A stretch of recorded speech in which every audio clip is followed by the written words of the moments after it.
Si estás buscando algún producto o carta de Pokémon, puedes encontrarlo en hyperbeamcards.com y utiliza el código tablemon para un 5% de descuento en tu compra. Ascended Heroes is now legal for tournament play, and of course there's one big card that everyone's talking about, Poképad. This card is so good, having essentially free search on any non-rule box Pokemon, searching for stage 1s in Dragapult, searching for Froslass and Grimstar, and searching any basic Pokemon, essentially really increasing your consistency in the early stages of the game is so invaluable. So today we are going to take a look at an updated Ascended Heroes tier list, see how these decks change, and we're going to start with tier 4, where these decks are powerful, they're interesting, they have had some results in the competitive metagame, however they haven't really proved to be too powerful. Starting off with Mega Lopunny EX. This Pokemon in and of itself is very powerful, doing extra damage when switching in, having the synergy with the Dusknoir evolution line, having Jet Energy. It was one of the most promising stage 1 Mega Evolution Pokemon from the Phantasmal Flame set. However, as a standalone deck, it really hasn't lived up to the hype. It was also touted as a supporter in Zoroark decks and maybe in Gholdengo, but so far it hasn't had any stellar showings or placement so far, so for now it remains in tier 4. Next we have Mega Kangaskhan EX with Bouffalant. Now Bouffalant makes Mega Kangaskhan EX super bulky, it's already a fantastic 300 HP basic Pokemon, and with the Bouffalant support it gets up to 360 HP, and it did win in the senior division at the European International Championship. Nothing from Ascended Heroes really adds to the deck, even Poképad is probably not a necessity. However, the deck can be powerful, it just has a very tough time dealing with the 1KO options that exist, especially Gholdengo as a tier 1 deck. Next we have Froslass Monkidor, which did get a pretty big upgrade in Ascended Heroes, not only with Poképad, but also with Mega Froslass EX as another powerful attacker. Throughout the whole game, you're going to be trying to set up Froslass and Monkidori, utilize Body to item lock your opponent, and really shut down their options throughout the whole game, using Counter Catcher as well to really mess with their setup. However, Mega Froslass EX really gives you a very powerful late game attacker, and if you don't get to disrupt your opponent, they will have accumulated a lot of cards in their hand, and that's where Mega Froslass EX shines. Next up we have Sloking, another deck that got decently improved by Poképad. It seems like that card really fetches everything in the Sloking deck essentially other than the basic Pokemon, and even before Ascended Heroes the deck was starting to have a few decent showings. It has had some placements here and there, and Sloking's attack really is so versatile that with Kyurem, with Annihilate, with Haxorus, there's many Pokemon that you can include in your deck in order to really deal with the whole metagame. The big issue becomes trying to get everything going consistently. And even though you have Wondrous Patch, even though you have Cypher Maniac, and even though you have Mega Kangaskhan and the Serendipity to draw a lot of cards each turn, it still struggles because the discarding of energy or setting up can be difficult, especially dealing with hand disruption. Next up we have Greninja EX, another deck that in theory has a lot of potential. It has 2 fantastic attacks, but unfortunately it has that purple weakness to Gardevoir decks, which are the best deck in the format. In theory, Greninja EX can disrupt them so much, with the second attack being able to knock out multiple Pokemon at once, especially when combined with the Dusknoir evolution line as well, and not to mention Pidgeot in order to help get what you need when you need it. But overall the psychic weakness really brings this deck down. And finally we have Crustle, which once again has slowly but surely been starting to get a few results here and there, but this is one of the decks where it really doesn't come down too much to skill of either player. It comes down to if your opponent has a counter to your deck, usually you're going to struggle and probably lose. But if they don't have a counter, you will likely immediately win the game as long as you are able to stabilize and set up 1 or 2 Crustles that are able to deal with some of the weak threats that your opponent might have in play. So this deck in a vacuum seems very powerful, but in any given tournament needs to hit the right matchups to have any chance of success, and because it's very matchup dependent, it remains in tier 4. Now heading into tier 3, we have a lot more established archetypes that have found success so far. Perhaps they haven't won a tournament quite yet, or maybe they have, but they are powerful, they are very good, but they are also sort of predictable in a sense, at least most of them. and so far they have decent matchups against some of the tier 2 and tier 1 decks, but they're not as exceptional as those. So starting off with Terabox, this deck, as the format evolves, this deck tries to adapt, but one of the biggest things holding this deck back is the fact that even though it has two amazingly powerful attackers in Wellspring, Ogerpon, and Pikachu EX, both of those Pokemon, once they attack, they will not leave any energy in play. So having multiple threats powered up in this particular deck is just so outstandingly difficult that it becomes really hard to justify playing it. After you attack with Pikachu EX, you have no energy on the board. After you attack with Wellspring, sure, you knock out two of your opponent's Pokemon, then you're very susceptible to Iono, you're very susceptible to any hand disruption, and if your opponent chooses to go after your Hoots instead of your attackers, then all of a sudden you're struggling to find anything at all, and even though Crispin is very good, it's just not enough to carry the deck to full success. Flareon Box or Evolutions almost fits the same bill as Terabox. It's a very powerful deck, it has a wide variety of attackers. Even the Evolutions, you have Flareon, you have Leafeon, you could even argue Sylveon could be played as well. You have a myriad of attackers, a lot of options every turn, but you have so many options that the deck has to spread itself quite thin with its resources, with its energy, and it struggles a little bit to leave like a lot of powerful attackers in play. I do think Flareon does it better than Terabox, and we have seen Flareon Box have a lot more success than Terabox in general, but mostly by a single player, Emma Hagen. So if the deck doesn't get Pidgeot, it really struggles. It suffers from the same issue of your Hoots getting knocked out and struggling from that. And so overall, Flareon Box remains a tier 3 deck, despite having reached 2 finals so far. Then we have Ceruledge EX, which actually just won the Puerto Rico special event, the first event where Ascended Heroes was legal, and it was a Ceruledge mirror match in the finals. One of those players was Ross Cawthon, who, by the way, has just posted a MetaFi guide over on my MetaFi, so I'll leave the link for that if you want to know and learn more in depth about this deck. But so far, this deck is very straightforward, very powerful. I do think it's better than people give it credit. There aren't that many decisions to be made with Ceruledge every turn, but the deck is definitely more complex than what people make it out to be in terms of just discarding cards and attacking every turn. There are many little decisions and micro decisions that have to be made in order to have the most or get the most out of this deck each and every turn. Your resource management has to be impeccable, and so the combination of drawing a lot of cards, really digging through your deck, makes this deck very powerful, as it can deal 1 KOs to any Pokemon out there, as we do play 20 to 21 energy each and every time. And so Ceruledge, a very powerful option. It already won an event in Ascended Heroes. That doesn't mean it's way better than people thought it was, but it's still better overall than people give it credit. Next we have Joltic Box. Similar to Ceruledge, has a straightforward game plan. It tries to power up multiple attackers at once with that jolting charge attack, but especially Iron Hands. Iron Hands is such a big threat against many of the tier 1 decks that have to evolve and get to the stage 2 eventually. And so if Iron Hands is not dealt with immediately, it can be very problematic for many decks. And Pikachu EX is another potentially problematic Pokemon for many other decks as well. However, 300 damage doesn't quite cover the stage 2 Pokemon that are very popular right now. So we do have Iron Leaves for the grass weak Pokemon such as Charizard and Grimstar. You also have Clefairy for Dragapult, but Gardevoir remains a big problem for this deck if it responds to Iron Hands quickly. Next up we have Alakazam, another very powerful deck, a very popular pick as well. It's very fun to draw a lot of cards with Alakazam's ability and the Dunsparcer's ability as well, especially when combined with the energy to draw 4 extra cards a turn and then put that energy back into your deck with the Dunsparce. It does seem like Alakazam came out in Mega Evolution, and every set afterwards continues to give it more and more tools between Wondrous Patch and now Pokepad as well, and Battle Cage. So all of these new additions will certainly help the deck succeed. I'm sorry, this list seems to be the wrong list as there's no Pokepad, but definitely play 3 to 4 Pokepad in Alakazam. It's just incredibly good.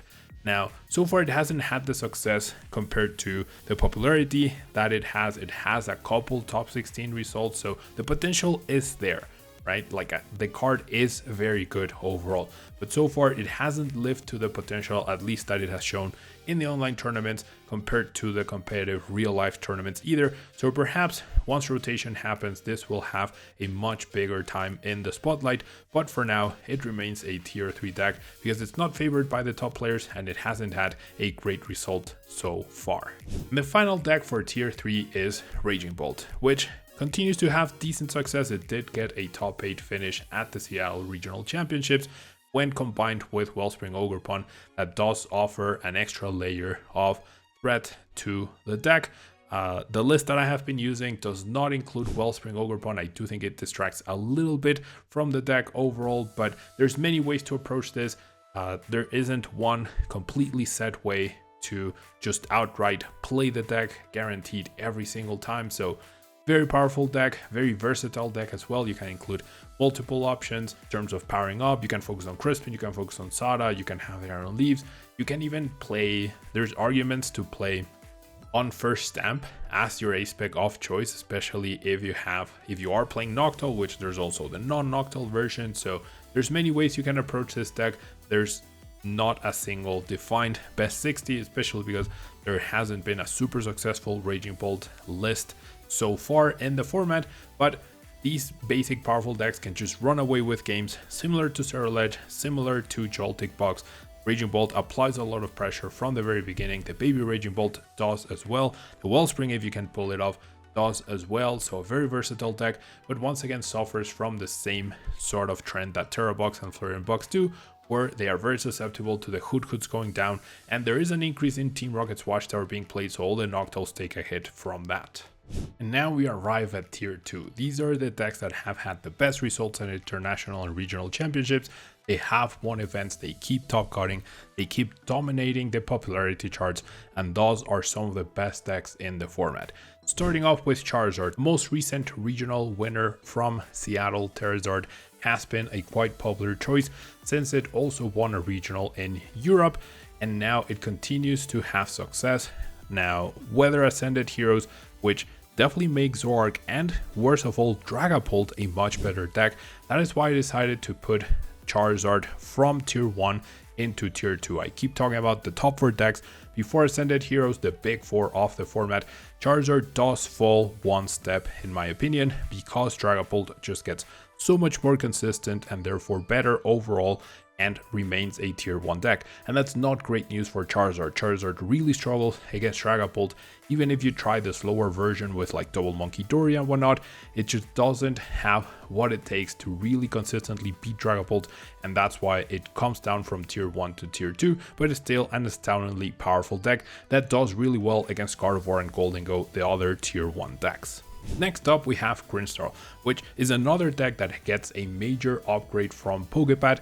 Before you had to rely a lot more on Technical Machine Evolution in order to have a chance at setting up Froslass consistently and start spreading damage that way. However, now with Pokepad you have a much nicer and more direct way to get those Froslass out. Even if you don't manage to get Technical Machine Evolution going, of course you still play the card. It's so powerful to have consistent setups. But overall, Pokepad being able to increase your early game consistency, being able to increase your late game search consistency is extremely good, and there's many extra attackers you can have in the deck thanks to the Pokepad reliability. You can have Shaman for support, you can continue to play the Blood Moon, you can even add Energy Switch and the Petrant. Grimstar is a very versatile deck, and the damage spreading strategies are always very powerful and very successful overall. Next up is Zoroark EX, which is one of the decks that actually gets another card outside of Pokepad in order to improve itself, and that is of course Ends Zekrom, being able to now deal 250 damage with essentially no real drawback. Of course you can't use the attack back to back, but that a single Petrant or Ends Castle and going into another Ends Zoroark EX fixes that immediately. So now when you're going up against Zoroark, you have to worry about Darmanitan sniping off your bench Pokemon, attacking into a Zoroark because the Rage attack from Reshiram will definitely punish you, or if you're being a bit more passive, then Zekrom just deals a lot more damage. 170 was not as threatening as 250. Now you threaten those supporting Pokemon such as Fezandipiti, such as the various Ogerpon, a lot more directly, and therefore Zekrom is a major upgrade to the deck, along with Pokepad giving you more reliable search for that Darmanitan, much cheaper search as well compared to Ultra Ball, and gives you extra early game consistency combined with your Puffins to search for basic Pokemon, and you can also search for Zekrom itself, the Reshiram, and even your Munkidori or Budew if needed. Next up we have Mega Absol EX, which this deck of course has been very dominant this past few months, and honestly I wanted to, like in theory, if I bring Charizard down from tier 1 to tier 2, based on the success that Mega Absol decks have enjoyed throughout the Phantasmal Flames format, you could argue that Mega Absol should probably be a tier 1 deck, and we should be talking about the big 5 of the format. However, the counterpoint to this is definitely that with Zoroark getting a lot better, and Zoroark being a 2-price deck as opposed to a 3-price deck, I do think that Zoroark will now compete a lot more with Mega Absol for those top spots. Zekrom just makes the deck that much better, and with extra damage boosts such as Mochi or Black Belt, you can now actually threaten these Mega Pokemon even with some of the HP boosting items. So Mega Absol still very good, still very powerful, but the tougher Zoroark matchup could bring this down a little bit. So that's why it remains in tier 2. And so now we get to tier 1, the creme de la creme, the very best of the Pokemon TCG as of today, and no surprise, it's Gholdengo, Dragapult, and Gardevoir. These 3 decks have dominated in popularity, have dominated in results for almost 3 years for Gardevoir, bringing over $1.5 million to players who keep on playing the deck. Gholdengo has kept evolving and definitely started off slow when it came out, but has now found its most powerful version yet. And Dragapult of course continues to evolve, has had multiple iterations, multiple partners.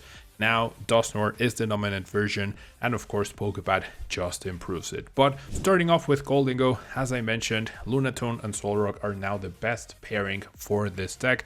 It has found continued dominance. It still varies a lot in terms of what extra Pokemon they have in order to help bring a little bit of an extra edge to the deck. Sometimes it's Mega Mowile, sometimes it's Mega Lopunny, sometimes it's Munkidori, sometimes it's the Hops Cramorant for the mirror. There are so many cute little things you can do with this deck in order to try to give you an edge in certain spots, and the deck does have a very glaring weakness to item lock, and that can sometimes be its demise, but it hits hard, it's very powerful, and it's honestly probably almost as big as a filter as Gardevoir is in terms of letting other Mega Pokemon decks or other single price decks shine. Well, rather, I'm saying this wrong. Gholdengo is the filter for the Mega Pokemon, high HP Pokemon being viable at this point in time, whereas Gardevoir is definitely the filter for single price decks because it's just so good with all the Munkidori support. But Gholdengo is really limiting the new Mega Pokemon from really shining, so until rotation hits, Gholdengo will continue to be a dominant force. Next up we have Dragapult, probably the most improved deck with Ascended Heroes, and Pokepad of course has a 3 or 4 off. We have already seen Dragapult get a very good result over in the Puerto Rico special event, getting 4 placements in Top God, and of course most of them including 3 or 4 Pokepad. Pokepad combined with Body Puff, and now it gives you so much more powerful turn 1 possibilities, and Pokepad also gives you a lot stronger turn 2 possibilities, being able to search for multiple Dracloak. If you've ever played with or against Dragapult, you know the deck lives and dies by being able to set up multiple Dracloak, not only for the early game to be able to establish the threat of a Dragapult, but also as the game advances and resources dwindle, Dracloak giving you access to extra cards, giving you access to extra resources throughout the game, especially after you get a Ionode or any form of disruption. Dracloak ends up being one of the MVPs of the deck. So the deck is versatile, the deck can threaten multiple targets at once and wipe out your whole board with the use of Curse Blast from both Dusclops and Dusknoir, so Dragapult will continue its dominance and only got better with Ascended Heroes. And finally we have Gardevoir, the best deck in the format, arguably one of the best cards ever printed with Gardevoir EX, the most winning deck in the history of the game with over $1.5 million won, in tournament winnings. And so Gardevoir, with its versatility, with so many potential attackers in Screamtail and Drifloon, in Jellicent and Brillish, with Clefairy and Mew, and even Gardevoir itself being formidable with the backup of Munkidori, it's amazing that the way to balance Gardevoir's ability, which was the self-damage through the attachment of the extra energies, ends up being an asset which is exploited thanks to Munkidori's Adrenobrain ability. This deck has continued to dominate, will probably continue to dominate until the very last day before it is rotated, and will be remembered for years to come as one of the best decks, if not the best deck ever in the Pokemon trading card game. And the decks have pretty much been optimized to the fullest, especially piloted by Henry Chow. There's definitely a difference in variations between decks that include Jellicent EX and other more straightforward versions that focus on setting up and using Frillish sometimes to slow things down, but not being the highlight of the deck. Gardevoir, no matter which option you choose, its main focus will still be Munkidori, the formidable Screamtail threatening anything on the board, Mew EX threatening to use your opponent's moves against them, and Clefairy EX, of course, the main component in order to make Dragapult a very favorable matchup overall. And even with Clefairy, it's still very winnable, but Clefairy just takes things to the next level. And so there we have it, the full Ascended Heroes tier list. Very few changes at the top, some changes and shifts in the middle. Especially the biggest change is Charizard, I think, will drop out of the big 4 decks of the metagame, and Mega Absol could have replaced it if it weren't for Dragapult just being that much better, and Zoroark also getting vastly improved thanks to Zekrom and probably becoming the better dark type deck compared to Mega Absol. Grimstar is of course a very strong contender as well, and Pokepad also improves it, so we'll have to see what dynamic unfolds between the 4 tier 2 dark type decks and how the tier 1 decks try to adapt. I don't expect Gardevoir to start playing any Pokepads, maybe one as a way to search in the middle of the game, but I do think in that deck in particular, Pokepad is inferior to Nest Ball as it can't search for Mew EX or Clefairy, and it's inferior to Ultra Ball as it cannot search for Gardevoir EX.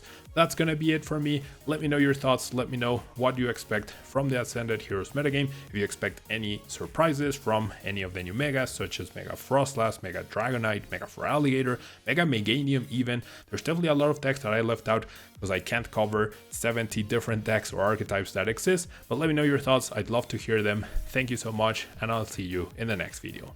Bye bye!